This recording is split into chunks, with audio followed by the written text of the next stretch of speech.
O Espírito de Deus se move neste lugar. Está aqui para consolar, está aqui para libertar, está aqui para guiar. O Espírito de Deus está aqui. Quero ouvir vocês, a igreja. Habita em mim, habita em mim. Toque minha mente, meu coração, enche minha vida do teu amor. Habita em mim, Deus Espírito, habita em mim. Ele, para Ele são todas as coisas. Porque dele, por Ele, para Ele são todas as coisas. Oh Jesus, pode ver, pode ouvir. Oh Jesus,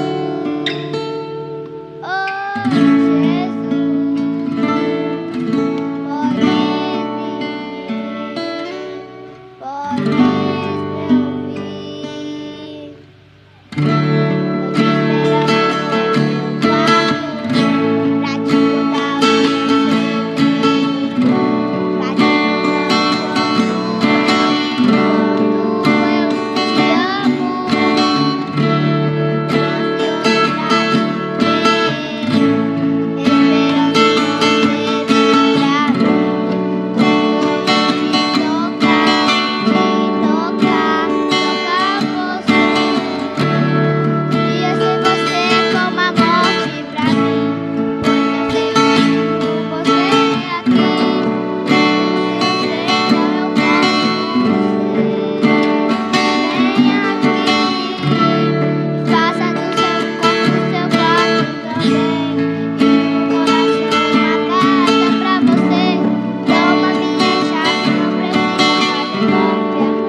João Batista, se tem uma palavra que caracteriza ele, é a audácia dele. Ele é audacioso, ele é corajoso, porque mesmo diante das dificuldades, mesmo diante assim de toda perseguição, que ele também teve perseguição do próprio rei, né, da época, mesmo diante disso, ele não se inibiu com isso, ele continuou pregando arrependimento, pregando anos vindouros, né, a salvação de Cristo.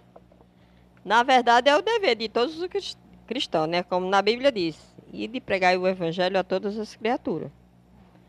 Isso aí não é motivo para a gente desanimar, não é motivo para a gente ter vergonha. Só que a gente, como falha, como pessoas, a gente só falha, né? Eu não me vejo uma pessoa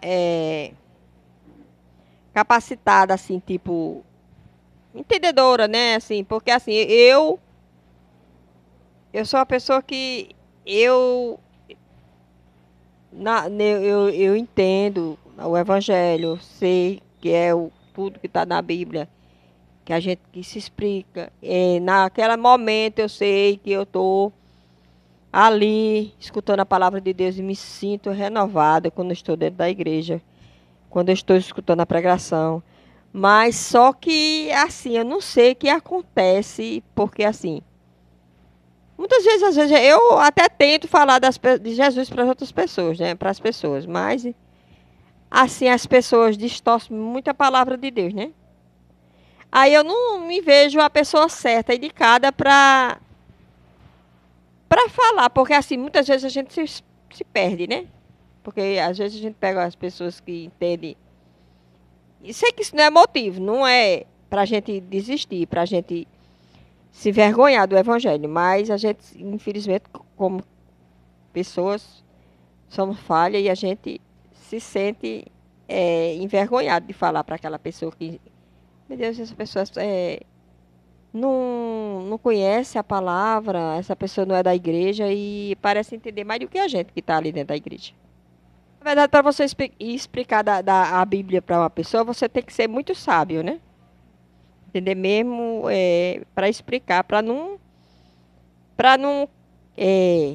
se vergonhar do que a pessoa vai falar. Quando a pessoa fala algo que você vê que não está certo, você ir dentro daquele assunto e saber o que realmente você está falando, para você não se perder. Aí o meu medo é esse, né? Muitas vezes de falar para a pessoa, quando a pessoa está falando coisas assim, do Evangelho que eu vejo que eu não entendo muito da Bíblia, assim, só entendo na hora que está falando, porque eu sou uma pessoa que não tenho muito conhecimento, assim, de leitura. Mas a pessoa explicando para mim, eu já entendo, né? Sei que ali é o que a pessoa está falando, é certo. Mas para mim explicar mesmo, eu já não tenho muito estudo, não. Mãe aqui, ela falou, Vanusa, do medo que ela tem. O principal desafio dela, quando ela tem que falar para alguém de Jesus, né? Que João Batista ali no tempo dele, ele tinha muitos medos. Aquela geração incrédula, como ele chama, raça de víbora. Então tinha pessoas que eram capazes de tudo ali para manter talvez alguma posição na sociedade. E ele falar para aquelas pessoas, chamá-los de raça de víbora e outras coisas mais. E naquele contexto todo, trazer então a mensagem, uma mensagem de salvação e arrependimento, ali ele tinha certas dificuldades, então ele tinha alguns medos. Ele sabia dos riscos que corria, né? Mãe falou do medo dela. E você, Vanus, qual é o seu maior medo, a sua maior dificuldade quando sabe que tem que falar de Jesus para outra pessoa? Eu tenho também, pelo mesmo motivo que Fatinha disse. Só que na hora, sabe o que eu lembro logo? Do que Deus tem feito na minha vida diária. Muitas lutas, muitas batalhas, muitas bênçãos. Pronto, quando eu lembro das bênçãos, a forma de eu pregar é o meu testemunho. É falar da minha filha, falar da minha vida, falar das provas, dos riscos de vida, de tudo que eu passei na minha vida. Então eu começo por aí. Aí por aí vai. A lição aqui também, ela fala um pouquinho sobre a importância de João Batista, aí na página 38, no contexto aí do batismo. Ele diz, ele vos batizará com água e o Espírito Santo com fogo. É interessante pensar assim, porque o batismo com água é o batismo de ministério, de missão, de pregação. Ide por todo mundo, pregar o evangelho a toda criatura, batizando-os em nome do Pai, do Filho e do Espírito Santo. Ensinando em todas as coisas que eu vos tenho ensinado, né? Então, o batismo é um discipulado. Então, de certa forma, é o papel missionário de cada um de nós, levar as pessoas ao arrependimento, como era o caso de João Batista, e levá-las ao batismo. Então a missão cabe a nós. Deus poderia ter confiado essa missão a anjos, mas nos confiou. Mas a obra de transformação, ela acontece com o batismo de fogo, que é o Espírito Santo gerando em nós a nova criatura. E todo o fruto dele sendo gerado em nós. O amor, a paz, a benignidade.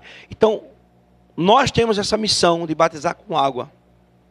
A questão da verdadeira transformação e conversão, isso é papel do Espírito Santo e a gente tem que orar e entregar nas mãos de Deus para que Ele realize e complete a obra que foi iniciada com o batismo da água. Há uma confusãozinha, porque as pessoas acham que esse batismo com fogo é um batismo de línguas.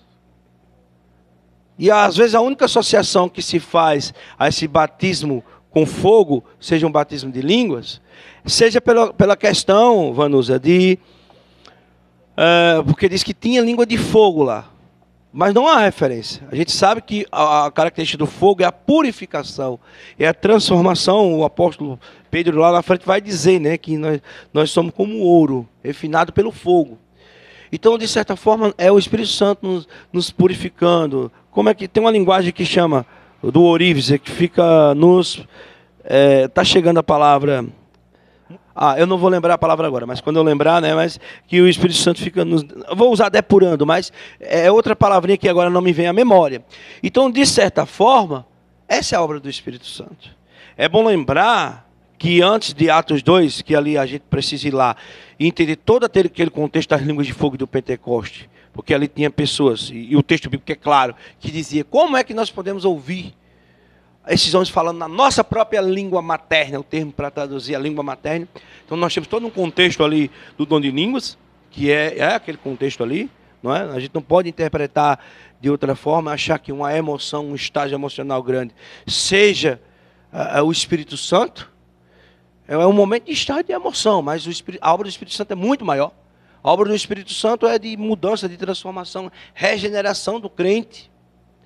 É uma obra de conversão do Espírito Santo, de mudança de caráter, de direção e de pensamento, e de atitude também.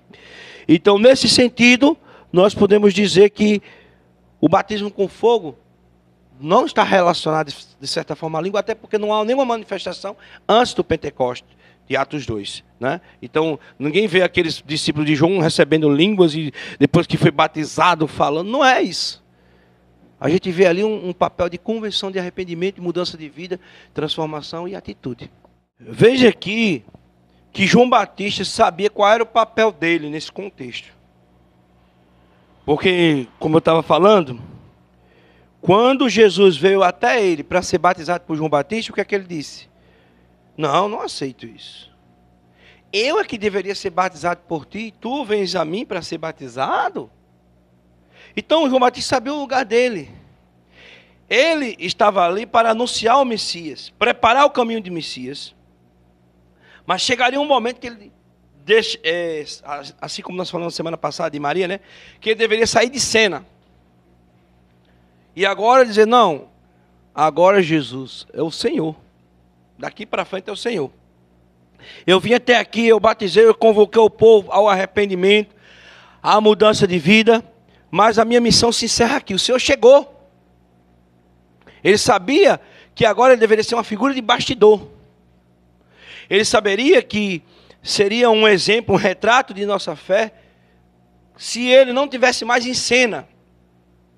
Então, na realidade, o propósito de João Batista era, agora, Senhor, o Senhor assume, eu entrego o bastão, eu entrego a tocha, eu passo o bastão para o Senhor, eu saio de cena. Outro momento, os discípulos de João Batista chegaram, já quando João Batista estava preso, João, o negócio está feio, viu? Os teus discípulos estão todos se debandeando, né? No nordestino aqui, debandando aí, para Jesus, para o lado de Jesus, tá deixando de te seguir para seguir Jesus. João Batista disse o quê? Convém que ele cresça e que eu diminua. Então ele saberia o momento de sair de cena. A pregação dele ficou famosa? Ficou. Mas ele não estava pregando para ele. Ele estava pregando para Jesus. Aí é o nosso perigo. Nós, às vezes, assumimos algum cargo de liderança. Tem pastores, por exemplo, líderes religiosos que se tornam famosos na internet e não sabem o momento de sair de cena. Olha, eu não fiz isso por mim, eu fiz isso por ele, por Jesus. Aí começa a se sentir vaidoso, se achar importante e não deixa Jesus aparecer na vida deles. Eles aparecem mais que Jesus. Eles crescem e Jesus diminui com o ministério deles. Esse é um problema. Só para relembrar, eu falei semana passada, mas vou retomar hoje. Não sei se vocês já ouviram essa história, mas acredito que sim. Que tinha um músico famoso, Beethoven, né? Tem até aí a música famosa, a Nona Sinfonia de Beethoven. Estava uma orquestra brilhantemente interpretando aquela canção. As pessoas então ficaram em pé e aplaudiram de pé. Aquela orquestra, diante de um quadro de Beethoven que estava logo acima deles, toda a orquestra, o maestro também apontando para Beethoven. E disse assim: Beethoven é tudo, nós não somos nada. E eu fico imaginando João Batista, no papel dele de preparar o caminho para o Messias, ser o precursor do Messias. Ele dizendo: olha, não olhem para mim. Muitos achavam que ele era o Messias, né? Não olhem para mim, eu não sou nada. Esse Jesus é tudo. É a pessoa que eu não sou digno de desatar as sandálias dos seus pés. Convém que ele cresça, ele é tudo, eu sou nada. Que ele cresça, que eu diminua. E nós estamos dispostos a ser assim como João Batista? Deixar Jesus aparecer mais com a nossa pregação do que nós mesmos? Mais com o nosso ministério do que nós mesmos? Ou estamos querendo aparecer mais que Jesus? Ou queremos crescer em cima do nome de Jesus? Tem pessoas que usam Jesus com objetivos pessoais, na política, até mesmo dentro das igrejas, para enriquecer. Estão crescendo em cima de Jesus. E era para ser o contrário. Jesus era para crescer por meio da sua vida. Então que Deus nos abençoe para que nós sejamos pessoas, mensageiros de Deus, que possa realmente, por meio do nosso exemplo, do nosso testemunho, da nossa vida e da nossa pregação, Jesus é que seja exaltado. Amém? Eu não preciso ser reconhecido por ninguém. A minha glória é fazer com que conheçam a Ti. E que diminua eu, para que Tu cresças, Senhor, mais e mais.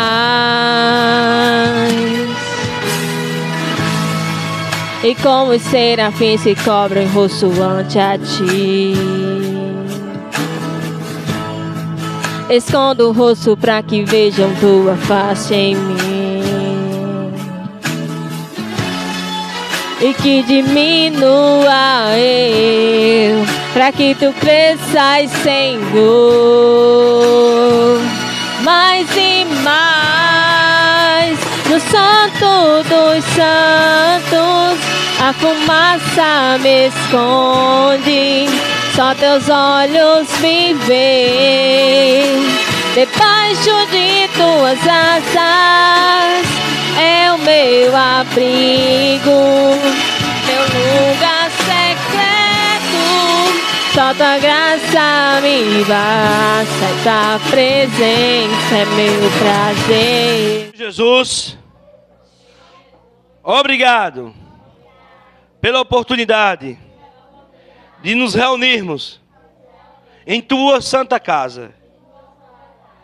Nos ajuda, Senhor, a sermos pessoas que possam refletir, espelhar para as outras pessoas a fé de João Batista e de muitos outros que foram espelhos de fé para nós. Nos ajuda, Senhor, para que sejamos apenas meio, canal, para que o Senhor cresça por meio do nosso exemplo, do nosso testemunho, de nossa pregação. É isso que nós oramos. Em nome de Jesus. Amém. Tua palavra escondi, guardada no meu coração, pra eu não pecar contra Ti, Senhor. A Tua palavra Minhas vestes no sangue lavei e das tuas águas bebi,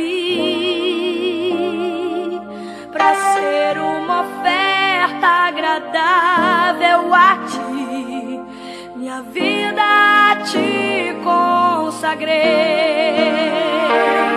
Meus dons e talentos são pra te servir, meus dons preciosos são teus. O que foi que a gente aprendeu hoje?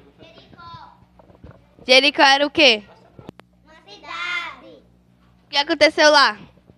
A muralha de Jericó. A muralha caiu. A muralha caiu.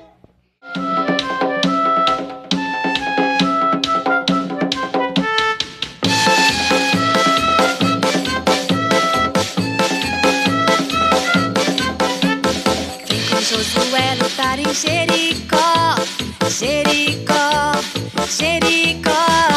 Vem com Josué lutar em Jericó e as muralhas